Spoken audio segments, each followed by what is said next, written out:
People, good day, Lords of the Fallen. New gameplay is out. Let's check it out for the very first time. Let's go.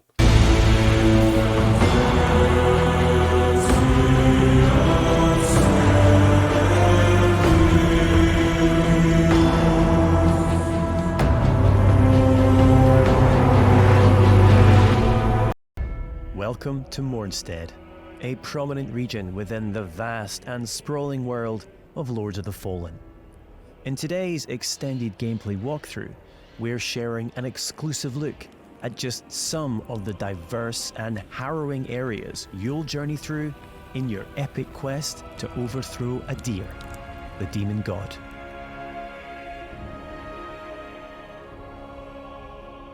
That's the hand from Lords of the Fallen 1. We're in the same spot. This is Skyrest Bridge. It is guarded by Pieta, she of the Blessed Renewal, one of the game's early boss encounters. We must triumph against her in order to proceed with our holy charge to restore radiance to the 6 beacons of the Sentinels and thwart Adir's uprising.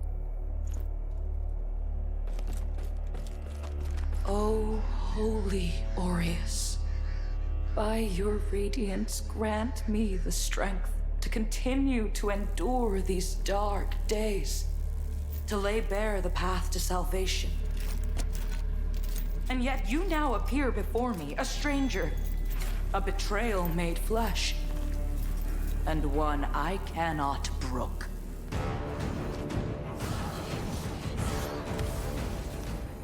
Melee, magic, and ranged abilities are seamlessly interwoven. Alongside standard attacks, you can choose between catalysts, bows, crossbows, or throwables, mapping up to 4 additional magic or range skills to your controller for immediate access. This rapidly speeds up combat and reduces the need to swap between options. As with many of the imposing bosses you'll encounter, Pieta has 2 very distinct stages.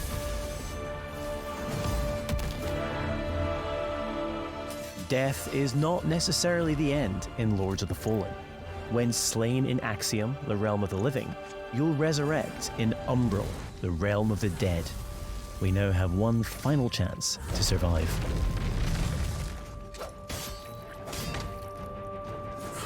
I like the mechanic. I really like the mechanic. You can play in 2 separate worlds non-stop.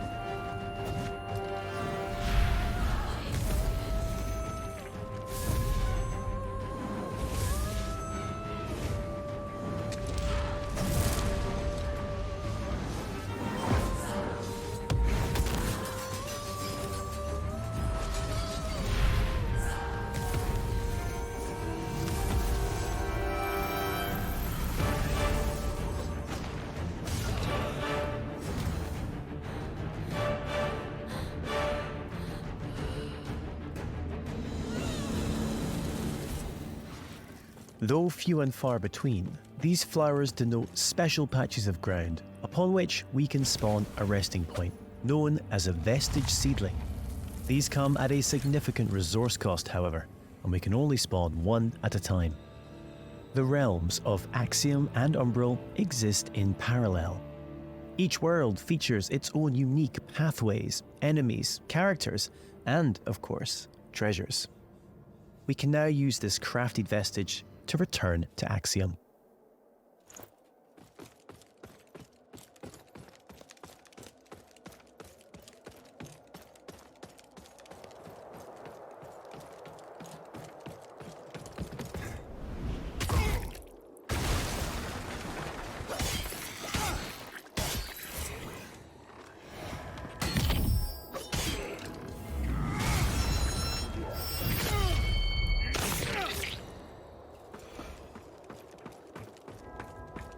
What I see here is Dark Souls 4. Dark Souls 4, but it's Western Dark Souls 4, not Eastern. Western approach. Which I love. Okay, I like the first game as well. And this one is exactly the same, better graphics realm only. at any time by raising the Umbral lamp. Though, be advised, this also renders you vulnerable to its inhabitants.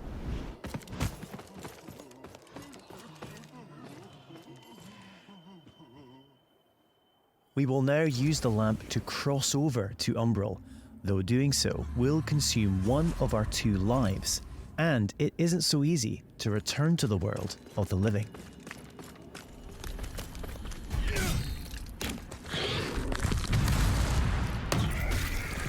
Many enemies require a different approach to combat.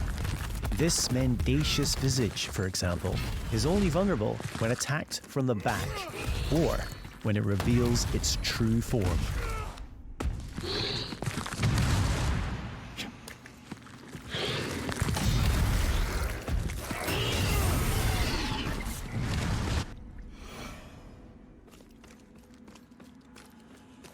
It's going to be a great game. Doubt it's gonna be on a From Software level, okay, but still it's gonna be one of the better Souls-like copycats. In top 3 Souls-like copycats, for sure. That's how it looks like. It really looks impressive. And judging by the gameplay, it will be smooth as well. I hope it's gonna be smooth. You'll also come across permanent vestiges on your travels. As well as using these to return to Axiom, you can also level up your stats at these locations.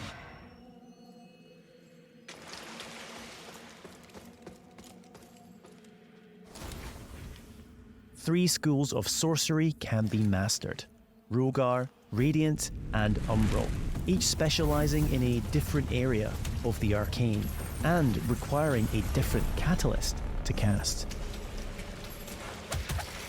Our current build is adept in Rogar, characterized by devastating pyromantic attacks.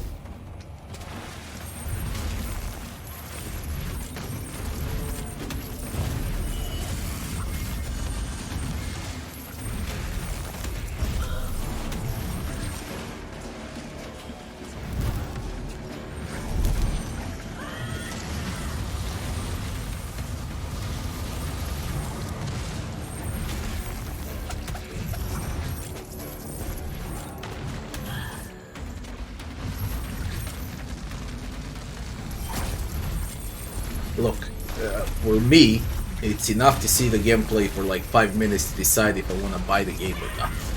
This is a buy. Now it's just a matter of price, but this is a buy. It's going to be good, it's going to be in the top 10 games of 2023. I can already, well, if not even in top 5 games of 2023. I can already tell by the gameplay. Borough built into the very cliff face, Pilgrim's Perch typifies the verticality of Moonstead. There are myriad pathways stretching both above and below, with hidden areas, treasures, and NPCs all awaiting discovery.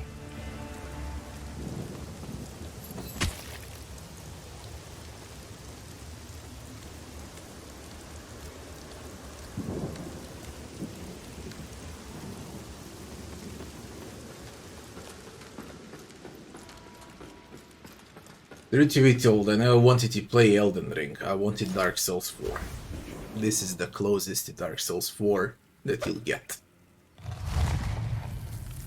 I love the mechanic with a lamp, with a lantern. It's really nice because basically the game has 2 worlds. That means it has a lot of game time.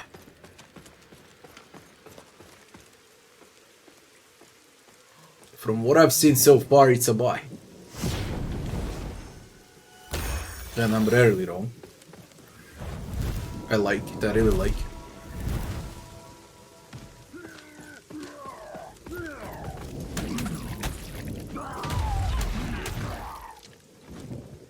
As a lamp bearer, all players are equipped with a devastating ability, the Soul Flay. By using one of a limited number of soul charges, we are able to extract the very soul of an enemy, ready to inflict significant damage.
Great mechanic.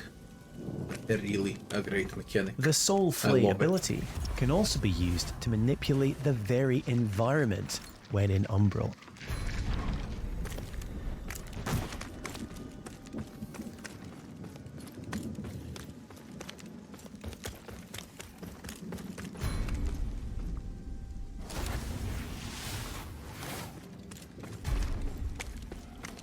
Use that Legacy of Cain, Prince of Persia warrior within Trek with different realms, switching as they're merged into one. I love the user interface as well, it looks great. It's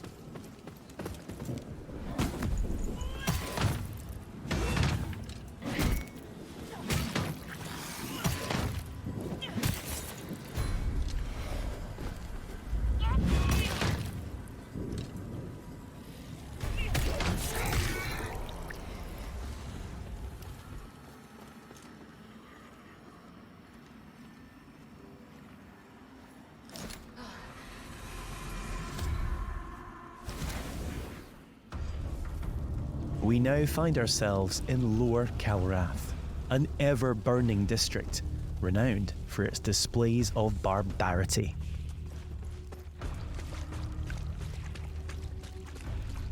This is a real class right now. Nimble. Dodging is different from class to class, by the way.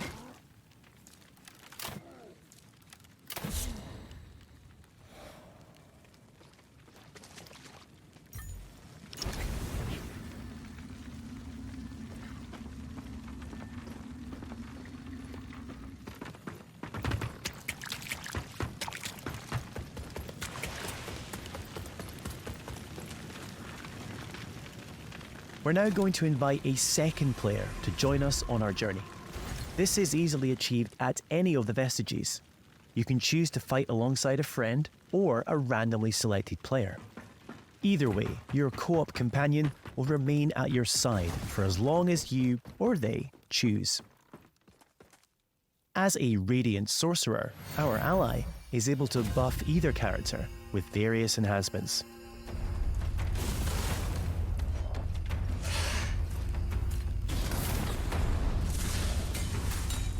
A good feature of the game has a co-op, but I'll never play it in co-op. I believe this type of games were meant for single player experience, okay?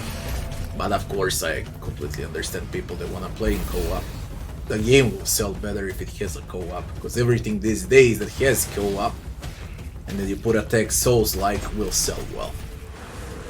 I don't see these games like this, I see them as a single player experience. But still, it's a nice feature.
It appears our way is blocked by an umbral entity. We will need to track its tendrils in order to locate and expel the source of its power.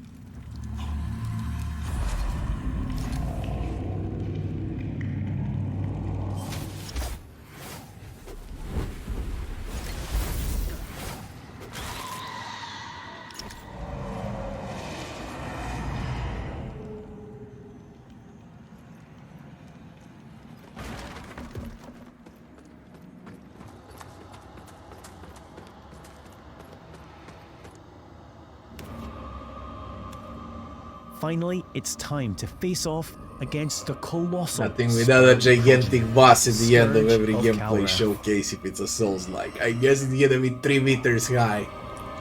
But let's see.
The lands of Mornstead await you.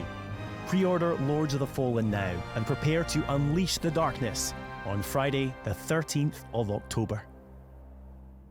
So, the bottom line is, it ain't gonna be anything special, okay? Like some huge innovation, don't expect out of it, it's Dark Souls 4.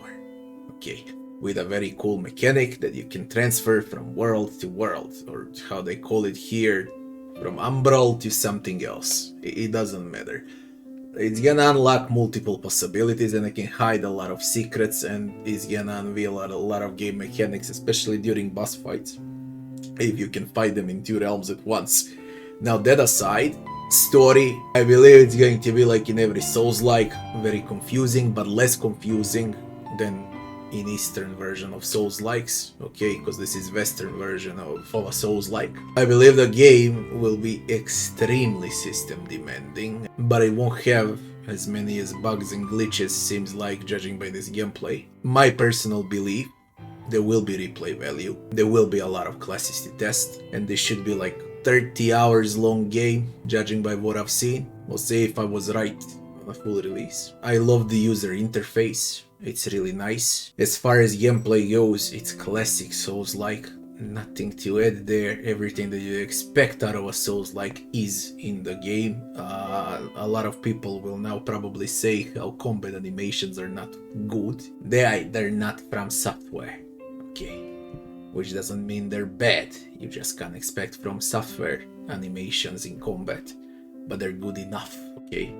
Better than most Souls-like copycats, that's what I can tell, judging by the combat here. Better than most of a Souls-like copycats. There'll be plenty of options for leveling, classes, tricks, spells, skills, different builds, and it seems like the game's gonna have great enemies variety and even better boss fights, cause again, you can fight bosses in 2 different realms and each of them will have 2 or 3 different phases, which is great. All in all, this is a buy in 2023, and I believe it's gonna end up in the top 10 games of 2023. Anyways, that's gonna be it for this first look of the Lords of the Fallen gameplay. If you enjoyed the video, don't forget to like, share, and subscribe. People, thanks for watching. See you on the next one.